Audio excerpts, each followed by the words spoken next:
63장 1절 같이 읽어봅니다. 에돔에서 오며 홍의를 입고 보스라에서 오는 자가 누구뇨? 그 화려한 의복 큰 능력으로 걷는 자가 누구뇨?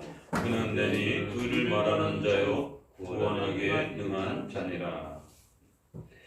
자, 이제 63장부터 마지막 66장까지 이제 이사야의 마지막 내용을 다뤄봅니다. 앞서 말씀드린 것처럼 60장부터 66장까지는 이제 이사야의 후렴처럼 이렇게 찬송과 또 경배하는 그러한 고백으로 마무리를 이제 하고 있습니다.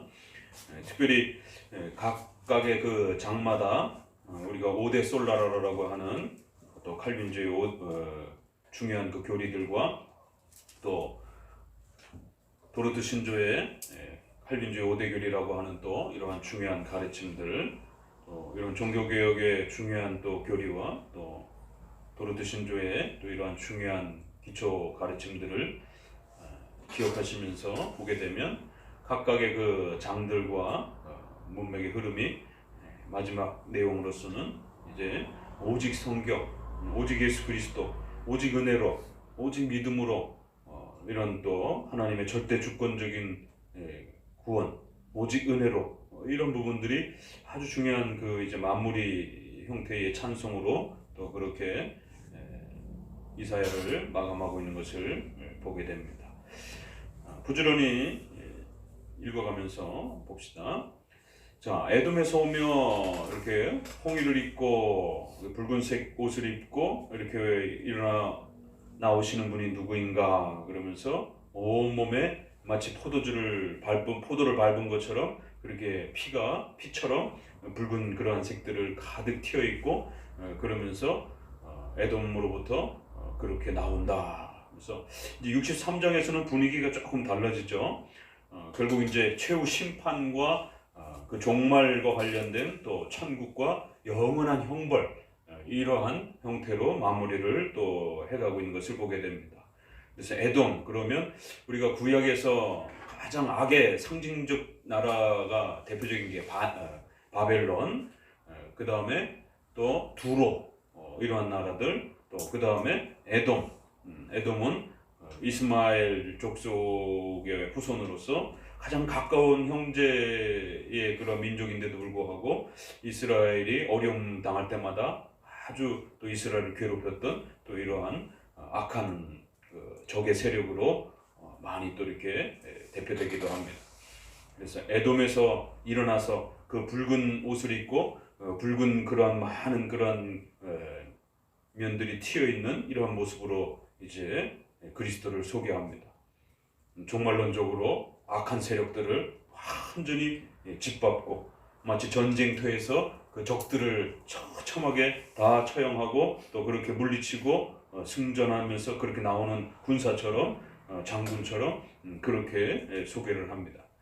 그래서 만민 가운데 나와 함께 앉아옵시 내가 홀로 그 모든 포도즙 틀을 밟으면서 내가 노함으로 말미암아 무리를 밟았고 분노함으로 그렇게 짓밟았다 이러면서 그 모든 악한 세력들을 홀로 심판하시고 책망하시고 또 징계하시는 그런 여호와로 또 이렇게 소개가 됩니다. 그래서 63장에서 분위기가 좀 확 달라지면서 최후 심판의 심판주로서의 또 그 하나님의 모습을 또 강하게 또 이렇게 표현을 합니다.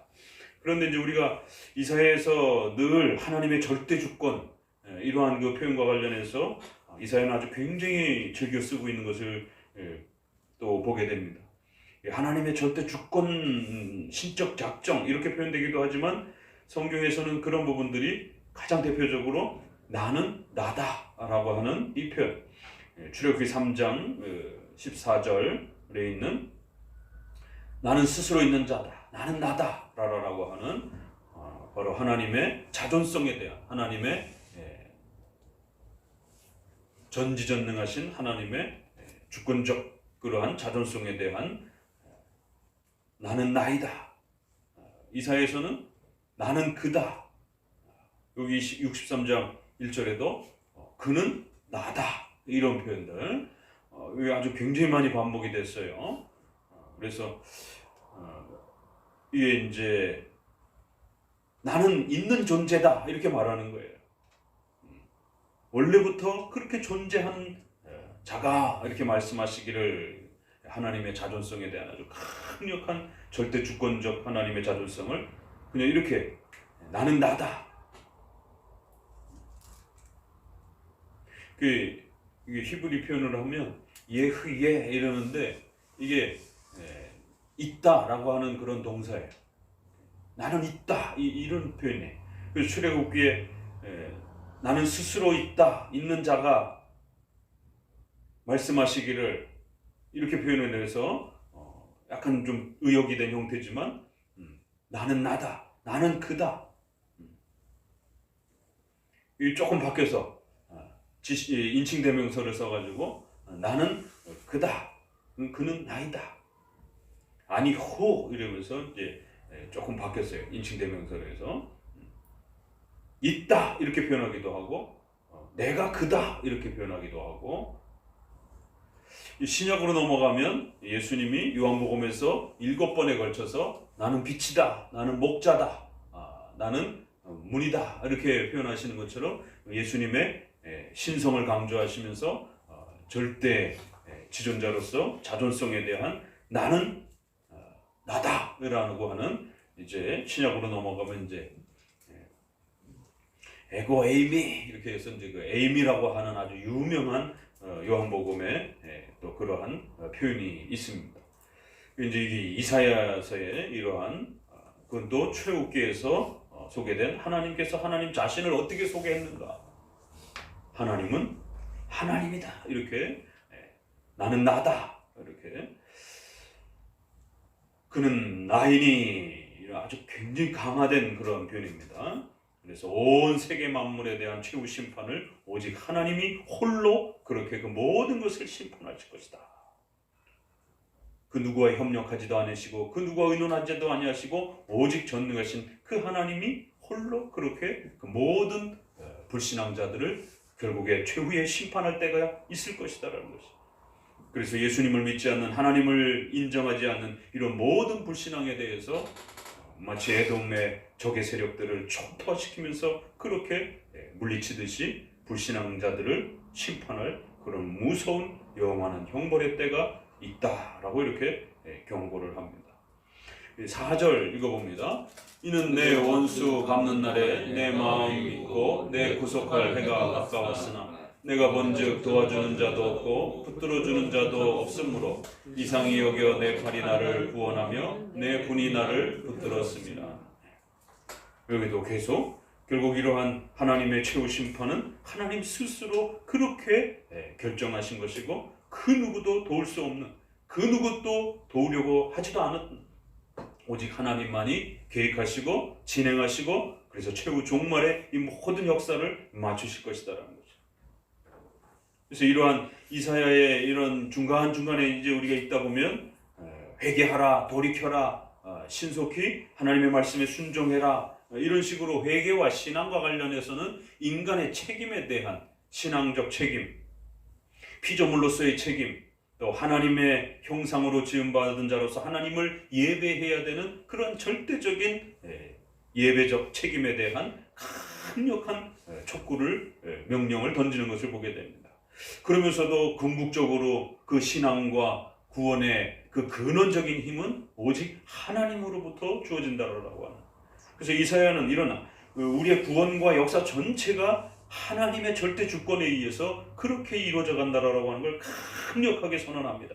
절대로 신인 형상설이라든가 어떠한 형태로든 하나님을 마치 구원에 있어서 역사에 있어서 인간의 그러한 공로적으로 돕는 것처럼 이렇게 표현하거나 사고하거나 생각하면 큰일 납니다.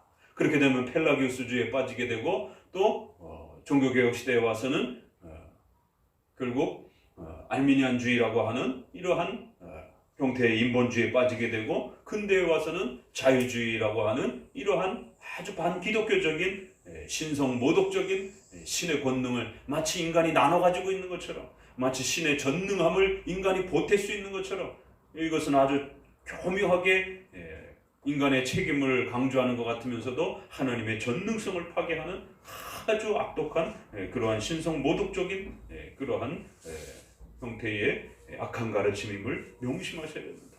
그래서 절대로 하나님의 절대 주권을 파하거나 깨뜨리는 그러한 내용으로서 사고하지 않도록, 그러한 방식으로서 성경을 읽어가지 않도록 항상 주의하고 조심하셔야 되는 것입니다.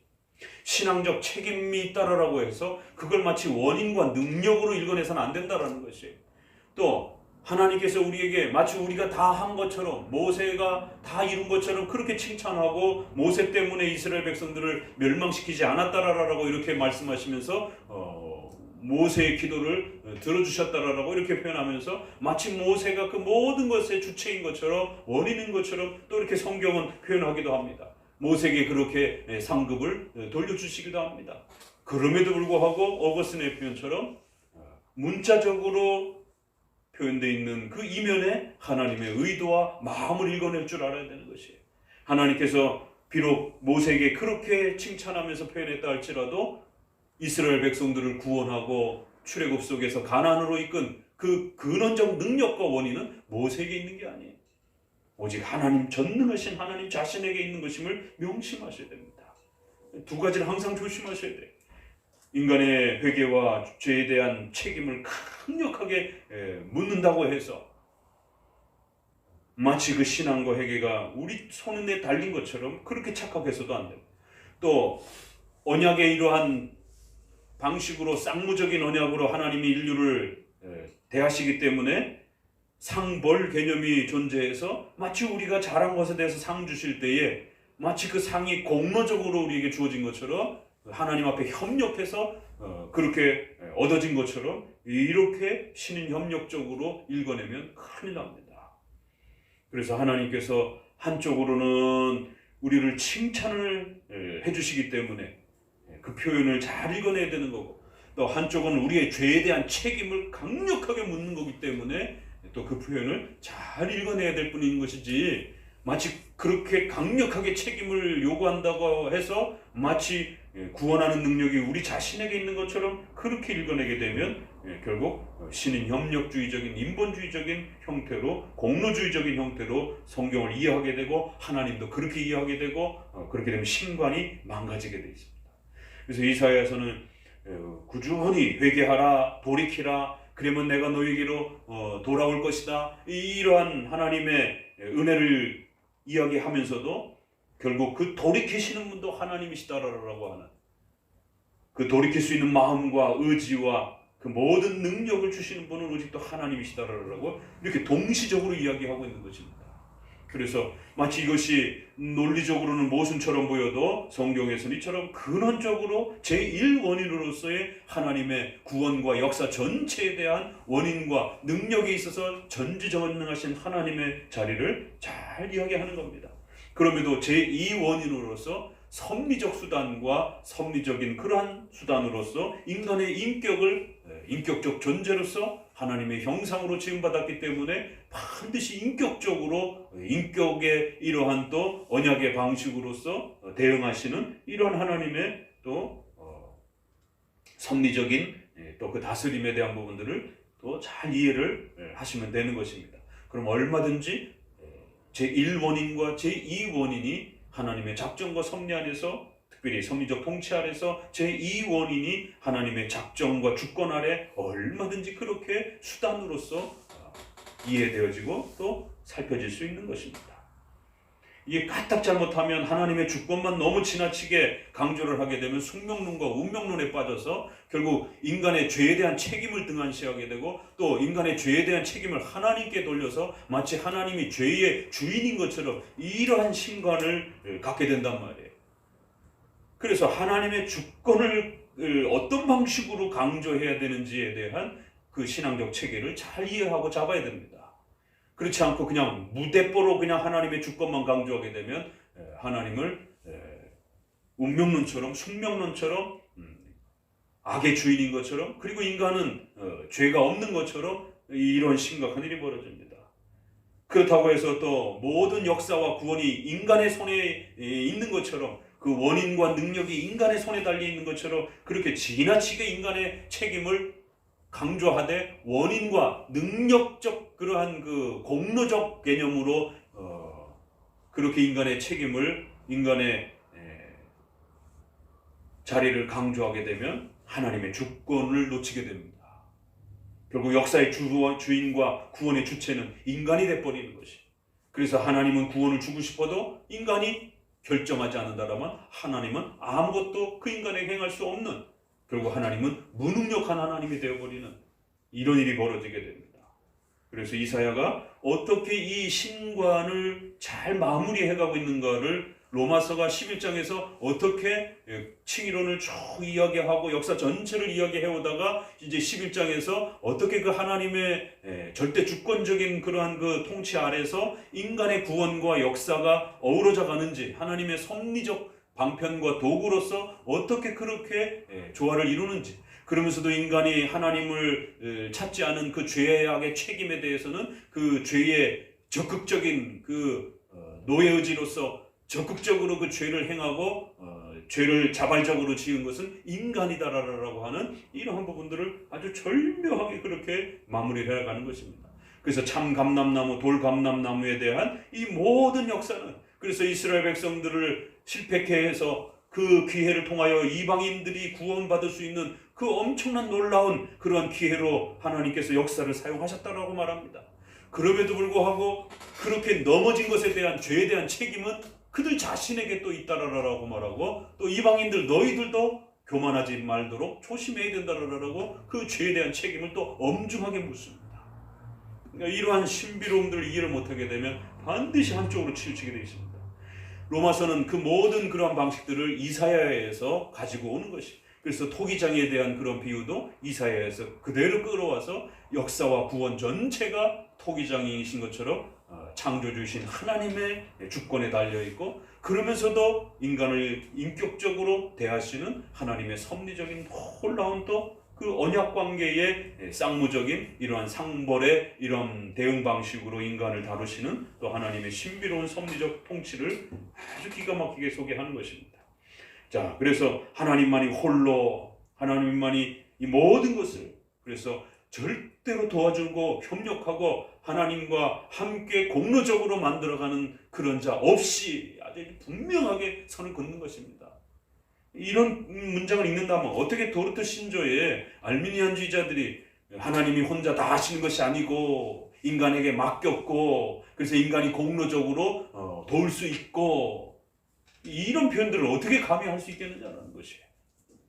도와주는 이 없고 협력하는 이 없고 오직 하나님이 홀로 그 모든 것을 이루신 것이다.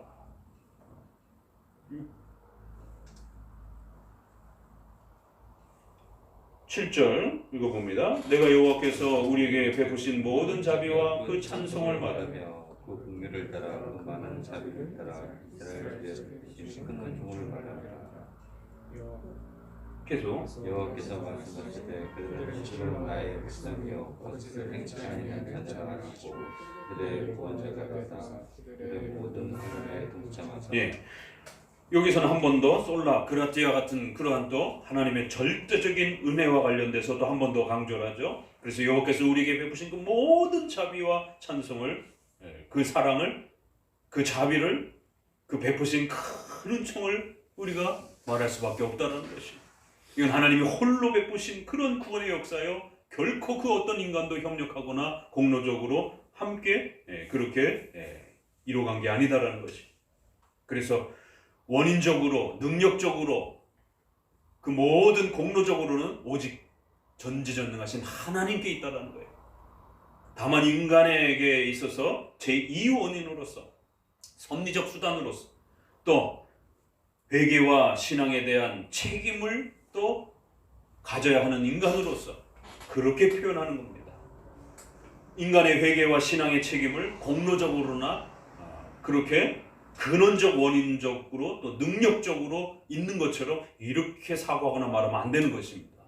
그래서 그걸 구별해서 이렇게 성경을 읽으실 줄 알고 또 그거를 표현해낼 줄 알아야 되는 것이.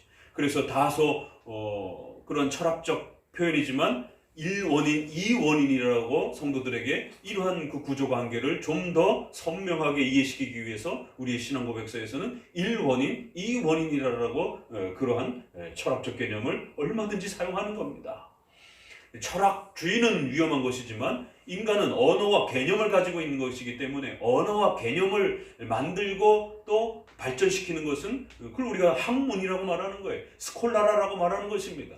그래서 얼마든지 성경도 언어로 기록이 되어 있는 것이기 때문에 우리가 그 성경을 읽으면서 단지 그 문자만 앵무새처럼 암송하는 게 아니라 그 성경 말씀을 먹는 겁니다. 그래서 그 성경 말씀을 잘 소화해내서 또 우리가 성경을 가르치고 그럴 때 좋은 표현으로 또 그것이 잘 이해되어질 수 있도록 얼마든지 그렇게 설명할 수 있는 것입니다.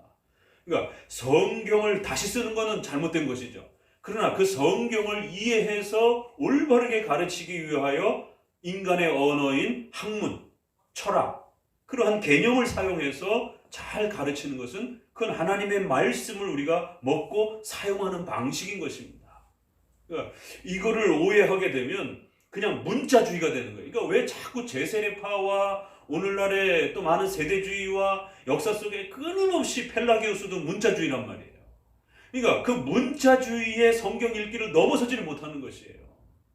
그러니까 성경을 그냥 앵무새처럼 따라하는 것이에요. 그러다 보니 또 구약은 예수님이 오시기 전 역사이기 때문에 그걸 또 그대로 따라할 수도 없는 거고, 그러다 보면 또 엄청난 피해들이 발생이 되는 것이고, 그 따라할 수도 없고 안 할 수도 없는 이제 이런 딜레마에 빠지게 되는 거예요.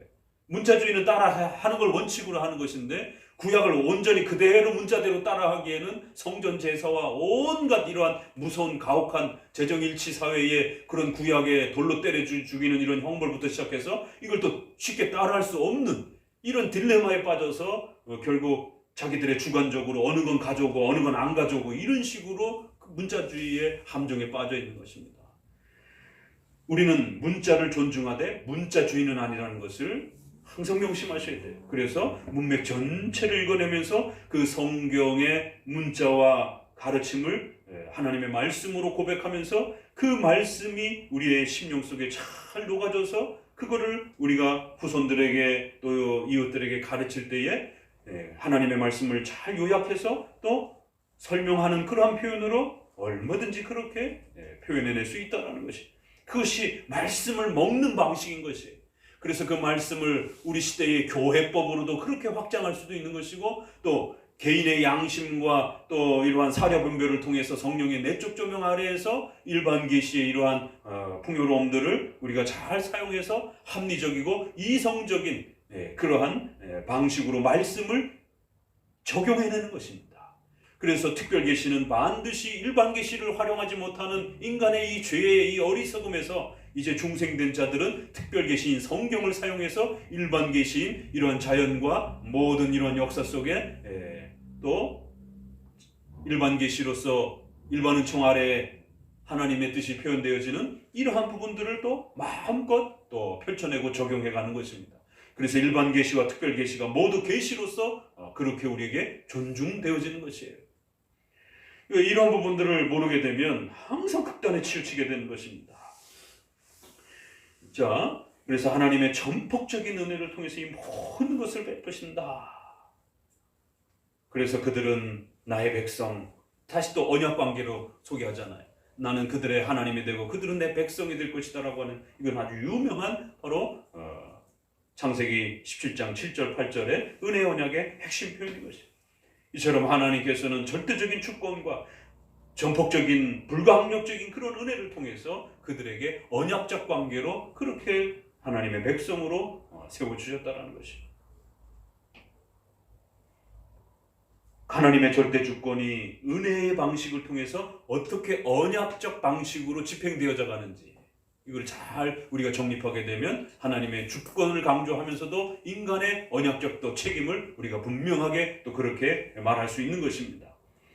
자, 그런데 이스라엘 백성들이 바로 그 언약적 관계 속에서 하나님께서 우리에게 주신 신앙과 회개에 대한 책임을 등한시하고 또 넘어지기도 하고 죄를 짓기도 하고 자발적으로 누가 시켜서 죄를 범한 게 아니라 하나님의 주권을 강조하다 보면 마치 하나님이 죄를 짓도록 우리를 조장하고 강제하고 억압하고 등을 떠민 것처럼 이렇게 오해가 됩니다.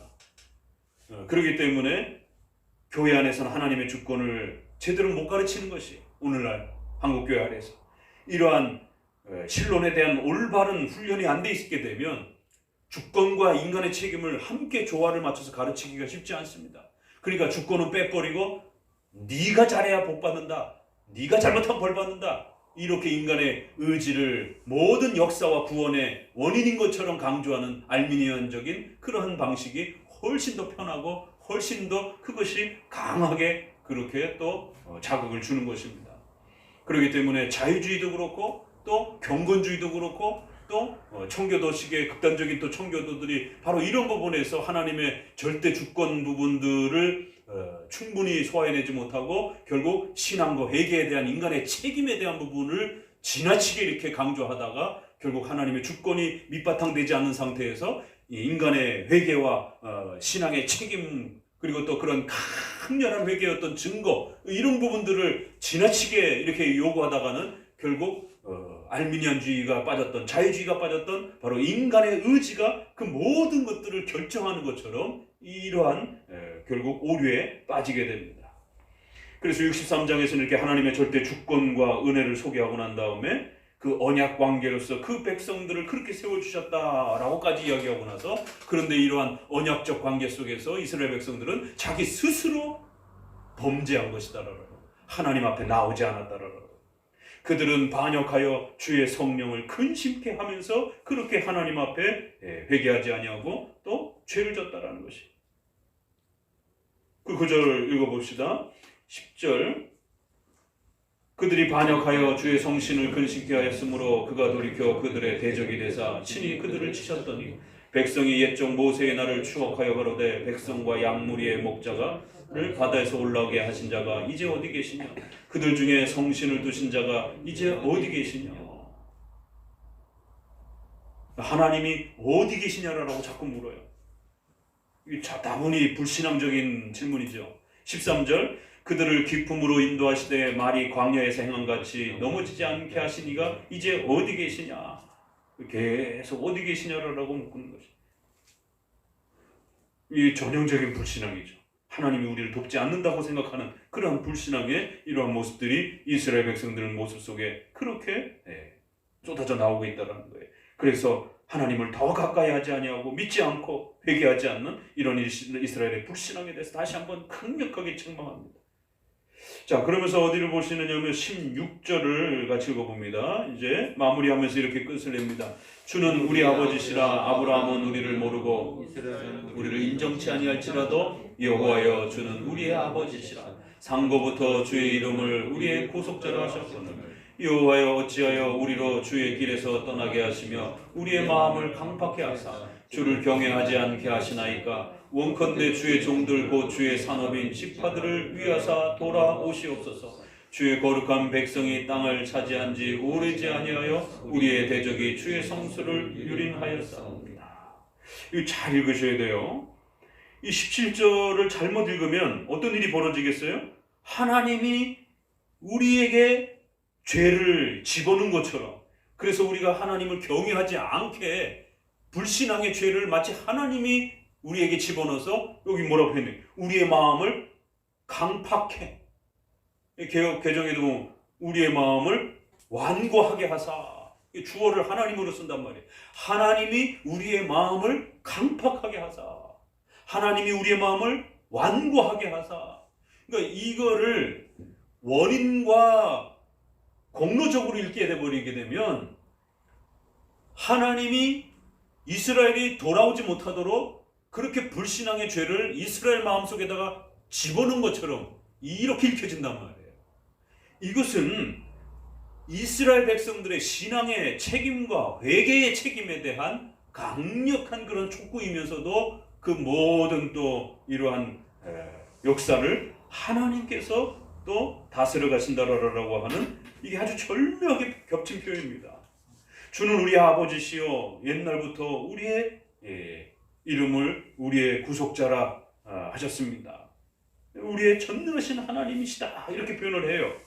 그러니까 이사야가 이걸 어떻게 표현해 나가는가 보시라는 거예요. 앞문장에서는 16절에서는 하나님은 전능하시니요 우리의 창조주요 구속자시요 우리를 이끌어 가시는 전능하신 여호와라는 거예요. 이스라엘 백성들이 그렇게 하나님 어디 있느냐라고 하나님 어디 있느냐라고 불신앙에 빠져서 때로는 넘어질 때도 있고, 그러니까 이건 이제 이스라엘의 포로를 바라보면서 이제 이렇게 또 하나님 앞에 호소하는 것이죠. 그러니까 우리가 혹시라도 넘어지고 깨지고 망가졌을지라도 하나님은 전능자시요 우리의 구원자시요 우리를 백성으로 부르신 그러한 은혜 언약의 하나님이시기 때문에 우리가 넘어졌을 때라도 우리를 돌이켜 주옵소서, 우리를 회복시켜 주옵소서 이렇게 표현을 하는 것이죠. 그러면서 이스라엘 백성들의 신앙과 회개에 대한 책임을 강렬하게 묻고 있습니다. 그러니까 너희들은 정신 바짝 차리고 회개하고 또 성화라든가 이러한 또 성장 부분에 있어서 거룩함을 놓치지 말고 부단히 하나님 앞에 다가설 수 있도록 몸부림치며 노력하라는 거예요. 어찌하여 우리로 주의 길에서 떠나 우리의 마음을 그렇게 강팍하게 주를 경외하지 않게 하시나이까. 원하건대 주의 종들을 곧 주의 기업인 지파들을 위하여 돌아와 달라라는 것이. 그러니까 이 표현이 앞문장과 뒷문장은 돌아와 주십시오 라고 하면서 하나님이 돌아와 주셔야 이 모든 것이 그 해결되어지는 그 원인적 그러한 구원의 회복과 원인도, 그러니까 성화도 오직 하나님의 은혜와 돌이키심으로 이루어져 가는 것입니다. 그런데 이스라엘 백성들이 불신앙과 회개하지 않는 이런 강팍함에 빠져 있는 모습들을 보게 되면 두 모습으로 보이는 겁니다. 하나는 그들의 잘못에 대한 모습이 있는 것이고, 그럼에도 불구하고 또 바벨론 포로의 이 역사가 우연히 발생된 것이 아니라 하나님의 거대한 역사 속에서 일어난 일임을 또 놓쳐서는 안 된다는 것이죠. 그러니까 이 두 역사, 바벨론 포로라고 하는 이 역사 속에 두 내용을 제1원인과 제2원인으로서 다 이야기해야 되는 거예요. 바벨론 포로의 역사는 거대한 하나님의 주권과 섭리 속에서 일어난 일입니다.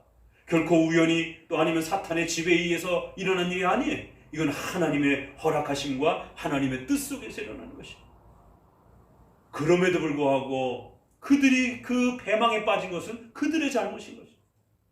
그래서 그들의 죄를 책망하고 그들의 죄를 또 야단쳐야 하는, 그럼에도 불구하고 이 모든 부분들이 하나님의 역사에서 일어나는, 그래서 하나님께서 다시 돌아와 주셔야 이 모든 구원의 회복들이 또 이루어질 수 있다라고 하는, 근원적으로 하나님의 구원의 제1원인으로서 하나님에 대해서 이야기하면서 또 인간이, 이스라엘 백성들이 그렇게 패망하면서 실패하고 망가진 데에는 분명히 또 인간의 책임이 분명히 있는 것이, 그럼에도 불구하고 이 거대한 죄의 역사 속에서도 하나님의 절대 주권과 하나님의 섭리를 놓쳐서는 안 된다는 것이. 돌아오게 하시는 분도 하나님이시요 그 거대한 역사의 고통과 아픔 속에 있게 하신 분도 제1원인으로서 하나님이시다 이렇게 말을 하는 것이. 그러니까 강팍하게 하셨다, 바로를 강팍하게 하셨다라고 하는 그 차원에서 그렇게 말할 수 있는 것이. 출애굽에서도 분명히 바로를 강팍하게 하셨다라고 말하는 것이. 그렇게 말할 때 우리는 항상 하나님의 작정과 섭리와 관련해서, 죄와 관련해서는 항상 조심해서 이야기해야 된다고 말씀드렸죠. 그러니까 이런 구절을 읽을 때는 반드시 웨스트민스터로 돌아가서 제1원인 아래, 제2원인 아래에서 특별히 선에 대해서는 좀 더 적극적으로, 좀 더 능동적으로 하나님의 뜻이다, 하나님께서 모든 걸 행하셨다라고 적극적으로 말할 수 있지만, 죄와 관련해서는 반드시 두 문제, 하나님이 죄의 신처럼 들려지지 않도록, 또 인간이 죄에 대해서, 책임에 대해서 회피되지 않도록 반드시 죄는 인간이 짊어져야 된다라고 하는, 죄의 책임은 인간에게 있다라고 하는 이 두 부분을 반드시 확보하면서 죄와 관련된 부분들을 이야기해야 됩니다. 그래서 죄와 관련해서는 좀 더 허용적으로, 수동적으로, 허용적 작정이라고 하는 그러한 방식으로 그렇게 이야기할 수밖에 없는 것입니다. 웨스트민스터에서도 그렇게 죄와 관련해서 유기자들에 대해서는 그렇게 표현되어 있고, 도르트 신조에도 그렇게 표현되어 있습니다. 그래서 이걸 잘못 착각한 이제 종교개혁 16세기, 17세기 역사 속에서도 지나치게 선과 악 전체 하나님이 다 하셨다. 그러니까 특별히 악에 대해서도 하나님이 적극적으로 강팍하게 하신 것이다. 그래서 악을 하나님께서 그렇게 만드셨다라고 지나치게 하나님의 주권을 강조했던 이런 많은 목회자들에 대해서 각 장로의 총회와 공동체에서는 엄히 책망을 했습니다. 도르트와 관련해서도 미코니우스와 같은 이런 분도 책망을 받고 또 그 외에 다른 분들도 역시 그렇게 책망을 받는 모습들을 보게 됩니다. 그래서 죄와 관련해서 하나님의 작정과 섭리를 이야기할 때는 상당히 신중을 가야 되고 또 조심해야 된다는 것이, 주의해서 말해야 된다는 것이, 어떻게 말할지에 대한 체계를 갖고 있어야 된다는 것입니다. 아주 기가 막히게 그렇게 죄에 대한 책임을, 그들의 불신앙을 이야기하면서도 결국 그 모든 죄악으로부터 우리를 돌아오도록 해주실 근원적인 또 구원의 회복의 은혜는 하나님에게 있다라고, 하나님께서 돌아와 달라라고, 그래야만 해결된다라고, 또 이 모든 역사가 하나님의 그러한 주권과 섭리 속에서 일어난 것이다라고, 그렇기 때문에 하나님이 돌아오셔야만이 우리 이런 불신앙의 문제들이 해결될 수 있다라고 하는 그런 고백을 참 절묘하게 그렇게 표현하는 겁니다. 자, 64장 원컨대 주는 하늘을 가르고 강림하시고 주의 앞에서 산들로 진동하기를 불이 섭을 사르며 불이 물을 끓임 같게 하사 주의 대적으로 주의 이름을 알게 하시며 열방으로 주의 앞에 떨게 하옵소서. 이런 같은 분위기가 계속 이어지죠. 그래서 하나님께서 최후 심판의 종말론적인 그러한 심판으로서 모든 역사를 하나님께서 그렇게 또 다스리시고 심판해달라고 하는 하나님의 강림하심에 대한, 예수 그리스도의 재림에 대한 이런 부분들을 또 바라보는 먼 미래까지 또 이렇게 바라보면서 최후 심판의 악인에 대한 영원한 형벌을 또 촉구하고 또 간구하는 그런 내용으로 마지막 내용은 담아내고 있는 것을 보게 됩니다. 4절을 같이 읽어봅니다. 64장. 주 외에는 자기를 악망하는 자를 위하여 여러 일을 하는 지를 이로부터 듣는 자도 없고 이로 깨달은 자도 없고 이로 본 자도 없습니다. 계속 기쁘게 주를 기억하는 자를 선대하시고는 우리가 범죄함으로 주께 진노하셨사오니 이 현상이 이미 오래 싸우니 우리가 어찌 구원을 얻을 수 있으리까. 여기서도 계속 이런 하나님의 전능하신 심판은 오직 주 외에는 그 누구도 듣거나 본 자나도 협력한 자도 없다는 거예요.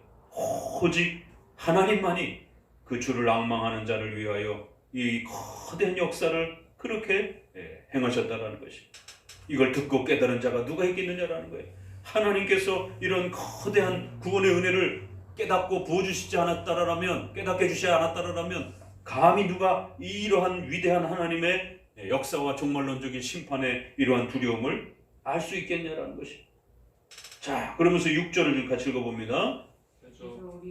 다 부정한 자 같아서 우리의 의는 다 더러운 옷 같으며 우리는 다 쇠폐함이 잎사귀 같으므로 우리의 죄악이 바람같이 우리를 나이다. 주의 이름을 부르는 자가 없으며 스스로 분발하여 주를 붙잡는 자가 없사오니 이는 주께서 우리에게 얼굴을 숨기시며 우리의 죄악을 인하여 우리로 소멸되게 하셨습니다. 자, 여기도 어떻게 표현하나 보세요. 분명히 우리는 다 부정한 자 같았어. 이게 여기서는 이제 전적 부패에 대한 또 그런 모습을 이렇게 표현하죠. 이사야에서는 우리의 의는 다 더러워졌고 악하고 잎사귀가 시드는 것처럼 우리는 죄악으로 인하여 완전히 멸망하게 되었다라는 것입니다. 그 이제 여기 또 의식법적인 그런 표현들을 쓰죠. 더러운 옷 같으며, 이 더러운 옷이라고 하는 것은 이스라엘 백성들에게 있어서 옷이 더러워진다라고 하는 것은 이건 이제 구약의 여성의 그 생리를 때문에 옷이 더러워지게 되면 여성의 생리 기간 동안에 여성은 부정해진다라고, 그래서 몸에서 뭐가 나오면 부정해지는 것으로 그렇게 정결법과 관련된 그런 아주 대표적인 표현입니다. 더러운 옷이 되었다 이렇게 표현을 하는 것이, 마치 그러한 구약의 정결법 아래에서 표현된 그 표현을 끌어다가 아주 더러워진 그런 부정해진 그러한 인간의 악함들을 이렇게 의식법 아래에 표현하면서 우리의 의는 모두 다 그렇게 더러워져서 더 이상 입을 수도 없는, 더 이상 바라볼 수도 없는 그러한 죄악과 악으로 가득 찬, 그래서 우리의 죄악으로 그 다음 절도 말미암아 우리가 망하게 됐다라는 것이죠. 그래서 64장에서는 우리의 죄 때문에 우리가 망하게 됐습니다, 이렇게 또 탄식을 합니다. 자, 그러면서 이제 유명한 이제 그 표현이 쏟아져 나옵니다. 8절을 같이 읽어봅니다. 여호와여 주는 우리의 아버지시니이다. 우리는 진흙이요 주는 토기장이시니 우리는 다 주의 손으로 지으신 것이라. 여호와여 가히 분노하지 마옵시며 죄악을 영영히 기억하지 마옵소서. 구하오니 보시옵소서, 보시옵소서. 우리는 다 주의 백성입니다. 그래서 그 죄와 관련해서 하나님 앞에 죄에 대한 책임을 회개할 것을 촉구합니다. 그러면서도 그 구원을 주시는, 우리를 돌이키시는, 또 주님이 돌아오시는 이 모든 건 하나님이 하셔야 되는 거예요. 우리가 아무리 돌이켰다 할지라도 하나님이 돌아와 주시지 않는다라면 무슨 의미가 있겠습니까? 그래서 하나님이 돌아와 주옵소서라고 또 이렇게 표현하고, 또 우리를 돌이켜 주옵소서라고 이렇게 표현을 하면서 또 하나님의 전폭적인 은혜를 통하여 또 성화 속에서 일어나는 여러 가지 또 실수와 잘못들 속에서도 이스라엘 백성들이 계속해서 회복되어져 가고 또 성장해 가기를 또 간절히 간구하는 것을 보게 됩니다. 결국 이러한 구원의 보살핌과 은혜는 토기장이신 바로 창조주이신 전능하신 하나님의 손에 의해서, 하나님의 절대 주권적인 통치에 의해서 이 모든 것이 일어납니다.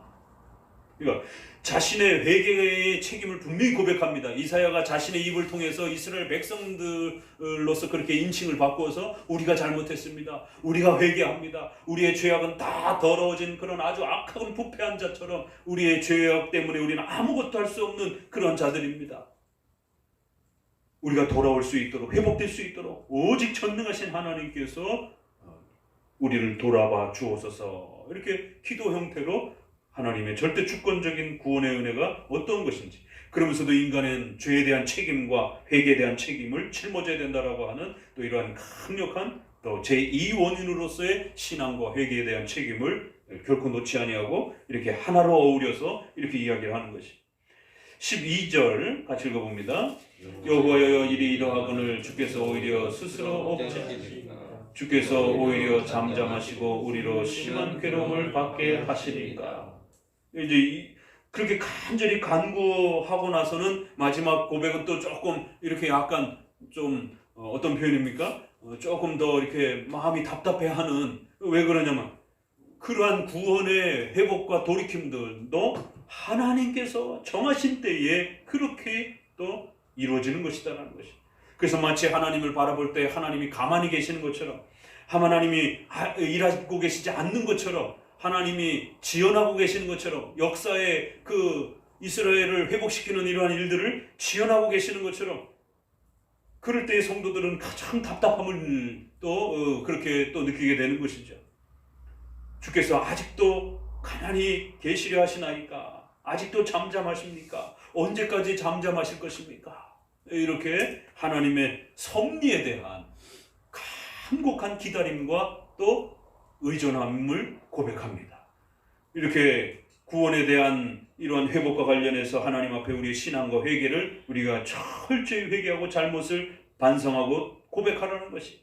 그럼에도 그 모든 또 구원의 역사와 은혜를 베풀어 가시는 것은 오직 하나님의 뜻과 하나님의 계획하신 시간과 그 장소와 방법에 달려 있다라는 것을, 또 섭리적인 또 하나님의 또 그런 견인의 또 이러한 통치와 다스림들을 잘 기억하셔야 된다는 거예요. 기도하고 나서 당장 하나님의 역사가 오는 것처럼, 그러면 그 기도가 교묘하게 역사와 구원의 이런 모든 것들을 이루어가는 궁극적인 원인처럼 또 이렇게 착각하고 들어옵니다. 참, 인간은 내버려 두면 조금만 틈만 줘도 그렇게 공로적으로, 능력적으로, 원인적으로 하나님을 자꾸 넘어서려고 해요. 마치 자기의 손에 달려있는 것처럼. 행위와 믿음이 그렇게 중세시대에 결국 문제가 되어서 종교개혁을 통해서 믿음이 싸워 이겼습니다. 그렇죠? 오직 믿음으로 구원받는다. 그랬더니 신속하게 어떤 일이 벌어졌어요? 그래, 믿음이 중요한 거지. 믿음으로. 근데 그 믿음은 우리가 고백하는 거 아닌가? 그러니까 우리의 고백에 달린 거 아닌가? 이래서 또 알미니안주의 논쟁이 벌어지게 되는 것이에요. 그래서 마치 믿음이 구원의 근원적인 원인과 능력인 것처럼. 그래서 종교개혁자들은 믿음이 아무리 중요하다 할지라도 믿음은 구원의 수단이요 방편이지 구원의 근원적인 능력과 공로와 원인은 예수 그리스도이시다라고 다시 또 2차 논쟁을 하게 되는 것이에요. 그래서 구원론에는 1차 논쟁, 행위와 믿음에 대한 중세의 로마 카톨릭과 루터의 싸움이 있었다 그러면 2차 논쟁은 제세례파와 또 이제 개혁파와의 싸움에 있어서 또 알미니안주의와의 싸움에 있어서 도르트 신조에서 나타나는 바로 제2의 논쟁. 믿음을 원인으로 보느냐, 공로로 보느냐, 아니면 믿음을 구원의 수단으로 보느냐, 도구로 보느냐. 이 논쟁의 싸움이 일어나는 것이. 그래서 믿음 중요하다라고 믿음을 강력하게 강조를 했더니만 그 틈을 파고 들어와가지고는 믿음이 중요하다. 그러니까 믿음을 고백하는 인간이 중요하다. 이렇게 또 틀어버리는 것이에요. 믿음을 주시는 분도 하나님이시요 믿음을 만드시는 분도 하나님이시요 회개와 신앙을 우리에게 부어주시는 분도 하나님이라고 하는 사실을 절대 놓쳐서는 안 되는 것이에요. 그러니까 이 책임에 대한 신앙과 회개에 대한 책임을 강렬하게 성경에서 묻고 마치 너희가 회개했기 때문에 하나님이 돌아오신다라고 하는 이 표현을 내 믿음으로 인하여 너가 구원받았다라고 하는 복음서에 이러한 그 예수님의 칭찬이 그걸 듣는 순간 바로 인간은 또 교만해져가지고 마치 자신의 믿음 때문에 자신의 회개 때문에 마치 구원이 이루어진 것처럼 상 주시고 격려해 주시고 복 주시는 그러한 하나님의 호의를 무시하고 거만하게 마치 하나님을 넘어서서 공로적으로 능력적으로 자기의 회개와 신앙이 구원을 만든 것처럼 이렇게 또 착각을 하는 거지. 그래서 마지막 부분에는 그렇게 또 견인교리처럼 그렇게 어떤 상황이 주어진다 할지라도 견뎌내고 기다리고 참을 줄 알아야 된다는 거예요. 그래서 하나님이 정하신 때에 하나님의 방식으로 토기장이가 언제 그릇을 만들지 언제 시작할지 그건 하나님 마음인 것이죠. 내가 이제 기도했으니까 당장 주어져야 된다? 그렇게 되면 그건 알미니안주의가 되는 겁니다. 기도를 마치 구원의 신앙의 회개의 근원적인 어떤 능력인 것처럼 반드시 우리가 기도해야 됩니다. 그러나 기도는 구원의 수단일 뿐이지 절대로 공로와 원인이 아닌 것이에요. 그래서 한국교회의 이런 지나친 새벽 기도의 공로주의적인 그러한 마인드들이 그래서 마치 100일 새벽 기도가 마치 모든 역사를 만들어가는 것처럼 기도해야 되는 걸 강조하는 건 중요합니다. 그러나 그렇다고 해서 마치 새벽 기도가 그 모든 역사와 구원의 공로적인 원인인 것처럼 자꾸 성도들에게 그렇게 동기부여를 하고 그렇게 몰아가게 되면 나중엔 하나님 머리 꼭대기에 올라앉게 되는 마치 내가 하나님을 잘 믿어준 것처럼 내가 그 역사와 구원을 위해서 하나님 앞에 열심히 기도해 준 것처럼 이런 거만함들이 생기게 됩니다. 그래서 하나님이 도움의 역사와 시간들을 지체하거나 또 우리가 원하는 방식으로 채워주지 않을 때 하나님을 향해서 이제 삿대질을 하고 따지기를 시작하고 결국 어디 계십니까라고 왜 안 도와주십니까라고 좀 전에 읽었던 것처럼 그런 아주 거만한 반항들이 거침없이 쏟아져 나오게 돼 있습니다. 그래서 반드시 그런 인간의 공로적인 마음을 끊어내야 되는 것이에요. 그래서 전적인 부패, 무능력 그러한 자들에게 불가항력적인 은혜 이러한 칼빈주의 교리들이 왜 그렇게 중심 교리로서 구축되어 왔는가를 이해하셔야 됩니다. 이 사회에서도 그렇게 절대로 인간의 그러한 신앙과 회개에 대한 또 기도에 대한 그런 책임들이 공로적으로 원인적으로 근원적 원인으로 그렇게 다가오지 못하도록 생각되지 못하도록 토기장의 비유를 들어가지고 너희는 피조물이요 하나님이 창조의 주인이라는 것이 너희는 회개해야 될 책임만 있는 것이다라는 것이 65장 읽어봅니다. 1절 나는 나를 구하지 아니하던 자에게 나를 찾지 않는 자에게 칭찬을 베푸시며 내 이름을 부르지 아니하던 자에게 내가 여기노라 내가 여기노라 하나이다. 예. 그래서 이제 65장은 최후 종말을 또 바라보면서 그리스도의 초림을 또 바라보면서 이제는 65장, 66장은 좀 더 성도의 쪽으로 초점을 맞춥니다. 그래서 이 초림의 이러한 역사를 통해서 로마서 10장 20절의 요 구절을 그대로 끌어다가 믿음은 들음에서 나고 들음은 그리스도의 말씀에서 난다. 10장 17절 그렇게 이야기하고, 그렇기 때문에 복음을 전하는 그 손길과 발걸음이 얼마나 복되고 아름다운가 이러면서 성도들의 그러한 전도의 수고를 통해서 복음이 바로 내 백성이 아니던 자들에게 이제 나를 구하지 아니하던 자들에게까지 만방에 복음이 퍼지게 될 것이다. 이제 그래서 이방인들 가운데도 돌아오는 자들이 있을 것이다라고 하는 이방 구원에 대한 거대한 또 초림의 신약 교회의 이러한 그리스도를 통한 위대한 교회의 확장을 바라보면서 또 찬송합니다. 바로 그들이 이제 하나님을 찾으며 내가 여기 있노라, 내가 여기 있노라, 그렇게 하나님께서 그들을 또 불러주시는 구원의 은혜가 있을 것이다라는 것입니다. 여기 65장에서도 이 표현 읽혀지세요? 내가 여기 있다. 내가 여기 있다. I am. 나는 나다. 내가 여기 있다. 내가 크다. 나다. 이런 표현인 것이에요. 다시 한번 65장에도 이방 모든 백성들을 향해서도 하나님이 어떻게? 내가 여기 있다. 내가 크다. 그는 나다. 바로 너희 앞에 있는 바로 내가 너희를 불렀다. 이러면서 전지전능하신 하나님 앞으로 나오라 라고 하는 이런 강렬한 복음의 선포가 이제 그리스도를 통해서 이루어질 것이다. 그런데 이스라엘 백성들과 또 이러한 악함 죄악의 이러한 모습들은 내가 종일 손을 펴서 자기 생각을 따라 옳지 않는 길을 행하는 그런 패악한 백성들을 계속 불렀다라는 것이. 그런데도 무덤 사이에 앉으며, 무덤 사이에 뭐하러 앉겠어요? 이게 이제 죽은 귀신들 만난다든가 이렇게 영매라든가 이제 이런 짓들을 하는 것이죠. 돼지고기를 먹으며, 돼지고기는 아주 그 구약에서 의식법 아래 부정한 짐승으로 사용된 것이죠. 그러니까 이거를 문자 그대로 읽어내서 오늘날도 돼지고기 먹으면 안 된다 이렇게 읽으면 안 되는 것이에요. 이건 구약의 의식법 아래에서 사용됐고 또 이사야는 아직 구약 아래에 있기 때문에 이렇게 돼지고기를 먹으며 또 아주 이런 악한 그러한 그 부정한 것들을 그렇게 또 가까이 하면서 너희의 죄악과 너희 조상들의 죄악들이 그렇게 동일하다라는 것이, 이런 악행들을 버젓이 행하고 있다라는 것이, 그리고 또 그런 악행들 속에서 여전히 살아가고 있다라는 것이. 그러나 이제 하나님께서 9절에 같이 읽어봅니다. 내가 야곱 중에서 유다 중에서 나의 산들을 기업으로 얻을 자를 내리니 나의 택한 자가 이를 기업으로 얻을 것이라. 나의 종들이 거기 거할 것이라. 이러면서 계속 그 이스라엘 백성들의 악함과 어리석음과 무지함 가운데에 있는 또 인간의 죄를 책망하면서도 그들이 멸망하지 않고 반드시 하나님의 택한 백성들이 돌아올 것이다.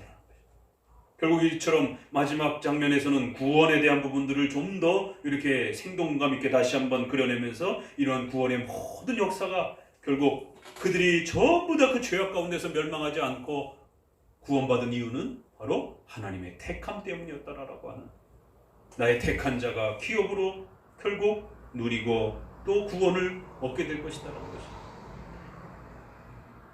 그러면서 또 돌이키라는 표현을 계속 다그칩니다.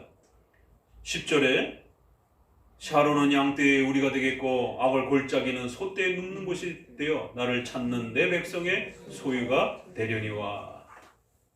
여기도 보세요. 내 백성, 내가 택한 내 백성, 이렇게 해서 하나님의 예정과 작정에 대한 부분이 아주 강력하게 이렇게 소개되면서도 또 하나님을 찾는 백성들이라는 거예요. 그래서 이스라엘 백성들이 속히 회개하고 하나님 앞에 또 신앙과 회개로서 부지런히 나와야 된다라고 하는.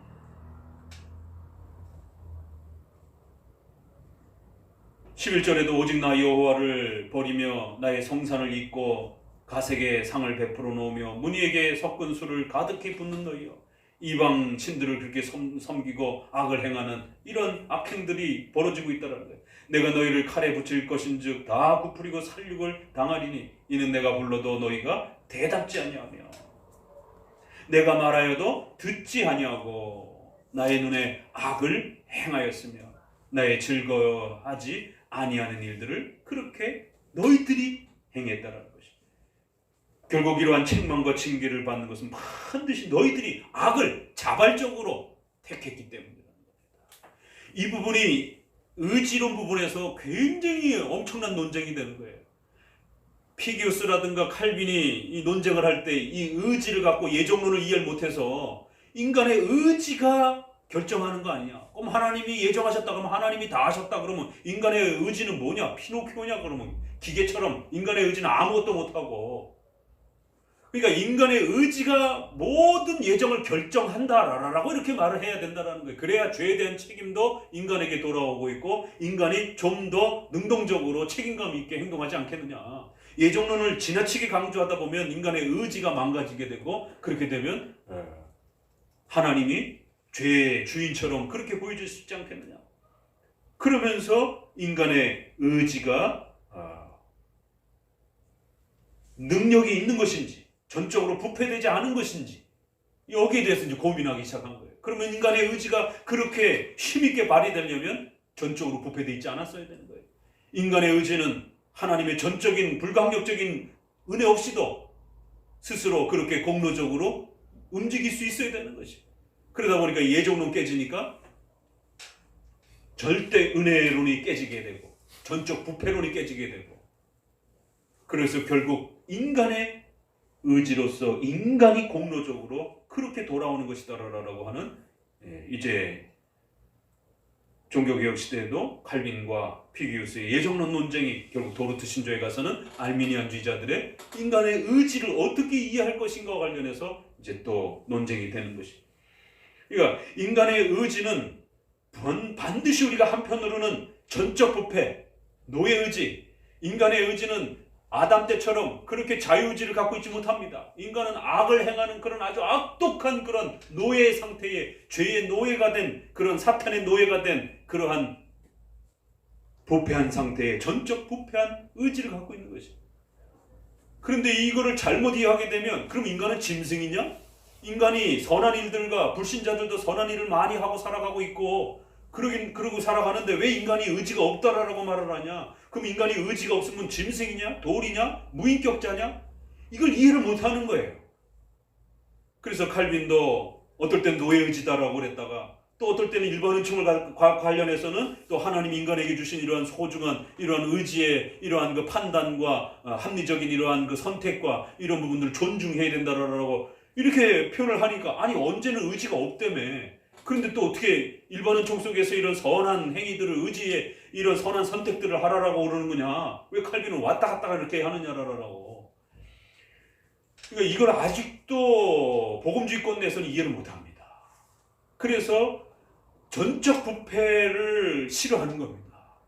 왜요? 전적 부패를 이야기하게 되면 인간이 멀쩡히 인간으로서 살아가고 있는데 왜 의지가 없다라고 그러지? 도대체 칼빈주의자들은? 그러니까 하나님의 절대 주권을 이야기하면서 어떻게 인간의 의지의 책임을 동시적으로 말할 수 있는지를 이해를 못하는 겁니다. 그러다 보니까 성도들도 섭리론과 성화론으로 넘어오게 되면 성화론에서 죄에 대한 왜 죄가 됩니까? 십계명에 어긋나는 행위들을 하는 거예요. 십계명의 올바른 그 뜻을 잘못 판단을 하는 것이에요. 그게 죄입니다. 또 일반 계시에 있어서는 일반 은총 속에서도 하나님이 심어놓은 일반 계시적인 그러한 뜻을 찾아내지 못하는 거예요. 악을 범하는 것이에요. 그러면 결국 인간은 자기의 의지로서 잘못 선택한 그 죄에 대한 죄값을 받는 겁니다. 성경을 잘못 분별해냈을 때도 일반 은총 속에서 일반 계시를 잘못 분별해냈을 때도 그래서 성도들이 성화 속에서 하나님의 뜻을 분별해가는 이러한 그 원리와 관련해서도 죄의 책임을 요구하고 물을 때 또 성도들이 하나님의 뜻이 무엇인지를 분별할 때 성경을 가지고 하나님의 뜻을 분별하는 것은 문자주의에만 빠지지 않는다라면 성경을 잘 읽고 적용해내려고 하니까 그닥 그렇게 어떻게 면에서는 문제가 없어요. 이 교회법, 성경을 기초로 해서 교회법을 어떻게 만드는지 그 정도의 부분이 좀 이해가 안 돼갖고 어려움을 겪기도 하는데 그런 부분이 문제가 됩니다.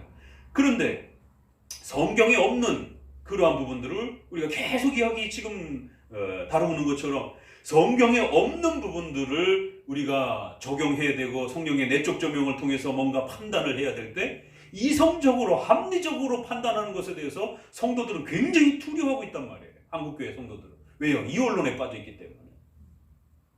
인간인데 의지가 없는 것처럼, 무의지처럼 핸드폰을 사면서 삼성 거를 살 거냐, LG 거를 살 거냐, 애플 거를 살 거냐를 놓고 기도하고 있어요. 당연히 우리가 기도하면서 전 삶을 살아야 됩니다. 그러나 그 기도가 그렇게 무의지, 우리의 어떤 합리적이고 이성적인 모든 판단을 막아버리고 거부해버리고 모든 생활 속에서 뭘 해야 될지를 늘 묻는 방식으로, 그런 방식으로 기도를 한다면 그건 샤머니즘이 되어버립니다. 삼성을 살지 LG를 살지 하나님 앞에 기도하면 하나님 앞에 응답이 어떻게 옵니까 도대체? 이게 오순절주의자들의, 신비주의자들의 한계인 거예요. 본인들은 그렇게 기도해놓고 기도 응답도 별로 확신도 못해요. 본인들도 안 오는 거 아니까. 하나님이 하늘에서 삼성 거 사라 이러겠어요 그러면? 그러면 삼성 거에서도 까만색이 있고 파란색이 있고 빨간색이 있는데 하나님 어떤 색깔을 살까요? 본인들도 기도하지도 않아요. 본인들도 자기가 좋아하는 걸 산단 말이에요. 인간이기 때문에 의지적 선택을 한단 말이에요. 그러니까 본인들도 칼빈주의 가르침을 무의식 중에서 인정하는 겁니다. 우리는 계속 그걸 강조하니까. 하나님의 기도응답이란 그렇게 무의지 속에서 뭔가를 무인격적으로 그렇게 판단하도록 하시는 게 아니라 성경을 가지고 특별 계시 형태로 또 일반 계시 아래에서는 하나님이 우리에게 주신 중생을 통해서 우리 인간의 양심이 중생된 겁니다. 그래서 중생된 자는 일반 계시를 이제 파악할 수 있는 눈이 열렸기 때문에 성령의 내적 도움을 통해서 일반인들보다 훨씬 더 일반 계시를 정확하게 분별해낼 수 있는 것입니다. 어느 게 도덕적이고 어느 게 선인지에 대한 일반 계시적인 합리적이고 이성적 판단을 훨씬 더 잘할 수 있는 것입니다. 그래서 의지에 대한, 인간의 의지에 대한 이러한 성격을 또 이렇게 표현해 나가면서 악에 대한, 인간의 죄에 대한 책임을 분명히 그건 너희들의 잘못이다라고, 너희들이 잘못 선택한 것에 대한 책임이 분명히 인간에게 있는 겁니다. 그런 혜택들을 하나님께서는 인간에게 주셨기 때문에. 그래서 일반 계시도 부인할 수 없을 정도로, 신의 존재를 부인할 수 없을 정도로 그렇게 충분하게 주셨다라고 로마서 1장에 이야기하고 있잖아요. 구원에 있어서는 불충분하다 할지라도 하나님의 존재를 부정할 만큼 그렇게 부족하지 않다라는 것이. 그래서 모든 그 죄에 대한 책임은 너네들이 잘못 선택하고 하나님을 불신한 너희들의 악행들이라는 것이. 그러면서 다시 한번 마지막으로 그 죄에 대한 인간의 책임을 강력하게 촉구합니다. 그렇기 때문에 속히 회개하고 돌아오라는 것이. 자, 17절 읽어봅니다. 보라, 내가 새 하늘과 새 땅을 창조하나니 이전 것은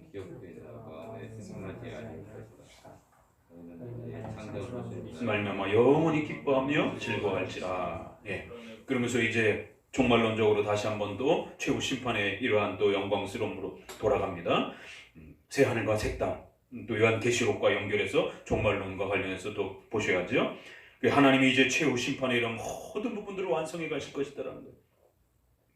너희는 내가 창조한 것으로 말미암아 영원히 기뻐하고 즐거워하는 그 영생의, 구약에서의 영생과 천국의 기쁨을 이렇게 하나님의 창조한 그 위대함들을 바라보며 기뻐하고 즐거워할 것이다라는 거예요. 소유리문답 1문도 또 읽혀지는 겁니다.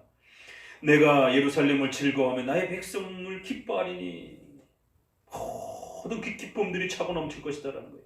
20절을 같이 읽어봅니다. 거기는 날수가 많지 못하여 죽는 유아와 수완이 차지 못한 노인이 다시는 없을 것이라.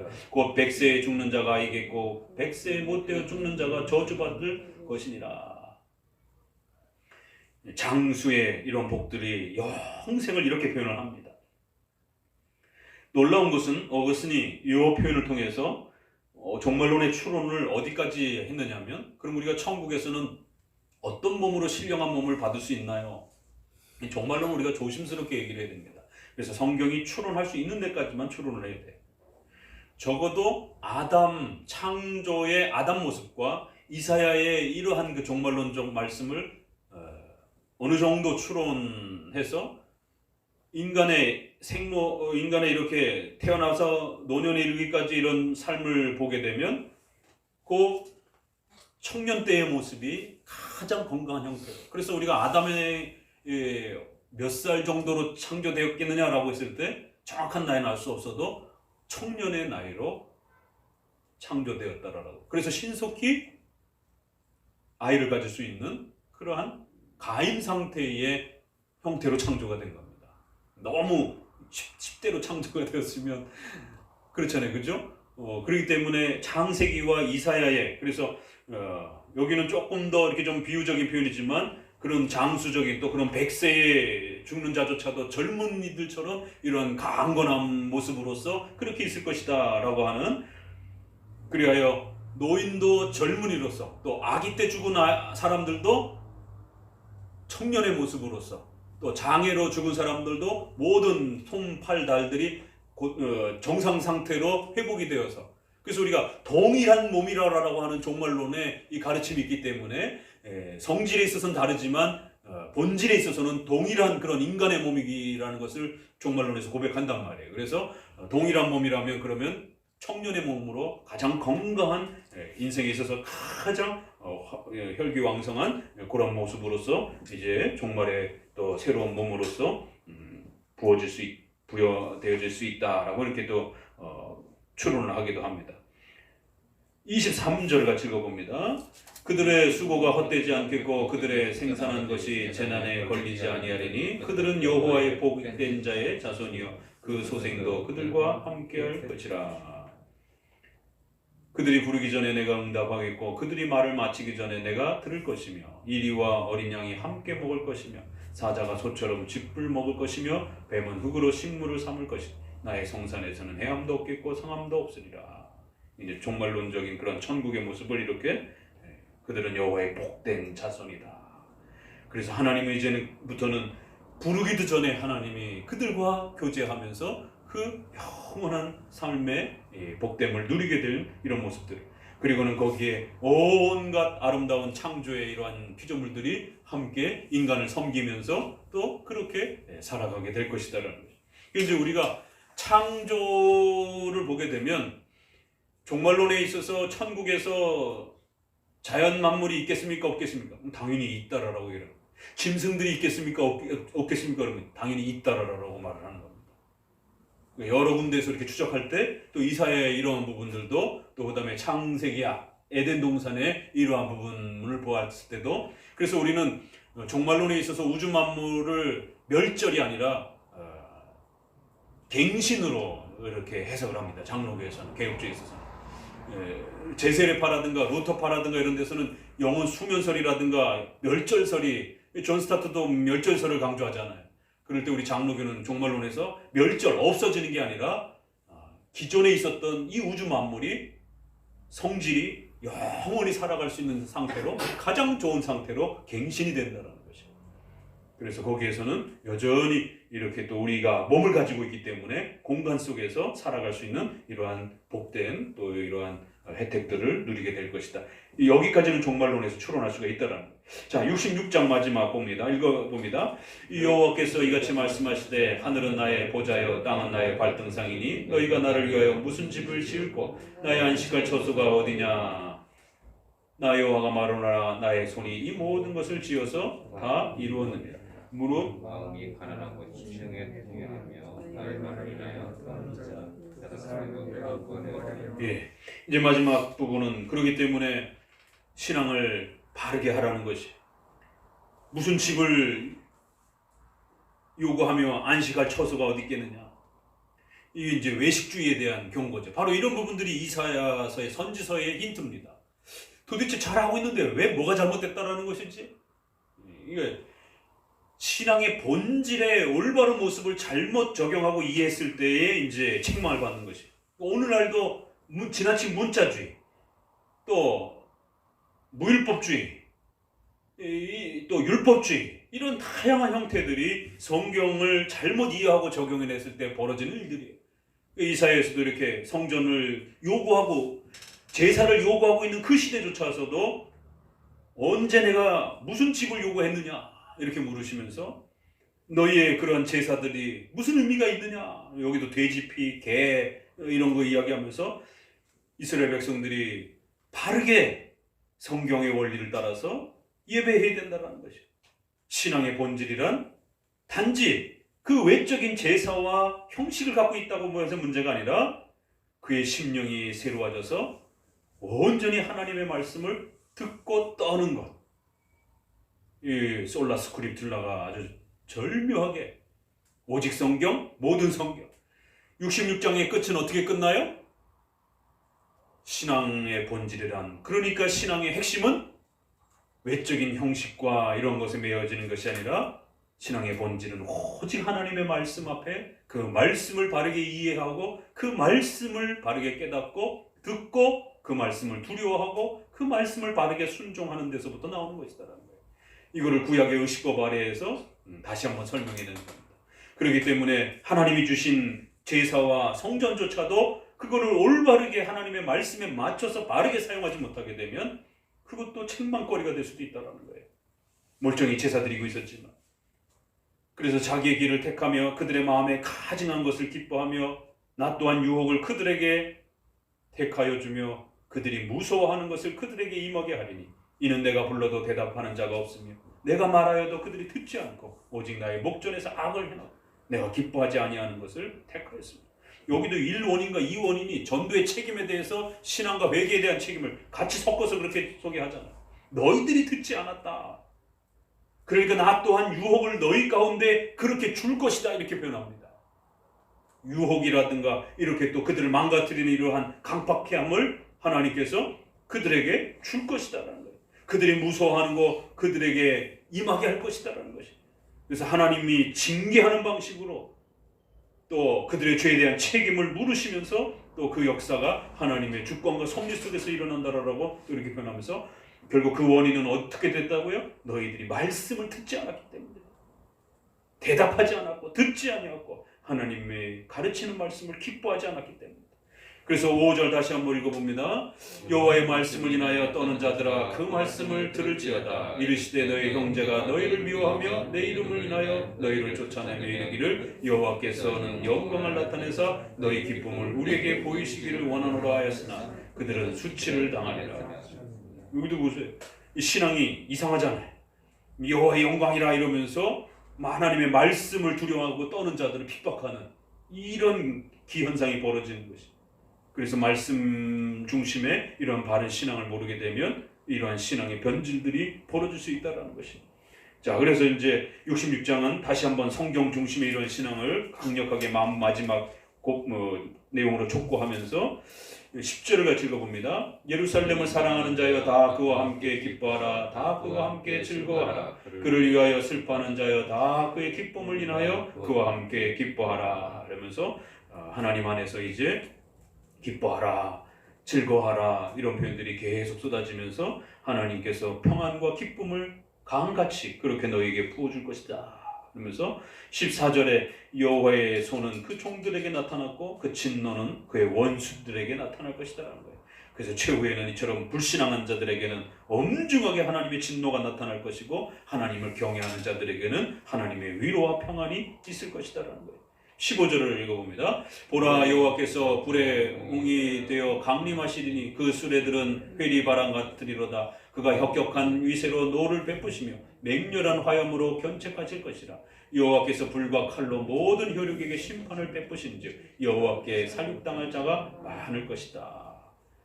그래서 돼지고기와 쥐를 먹고 이렇게 악행을 행하는 이러한 또 신앙을 잘못 곡해한 이런 모든 자들에게 하나님의 무서운 진노가 쏟아질 것이다라는 것이.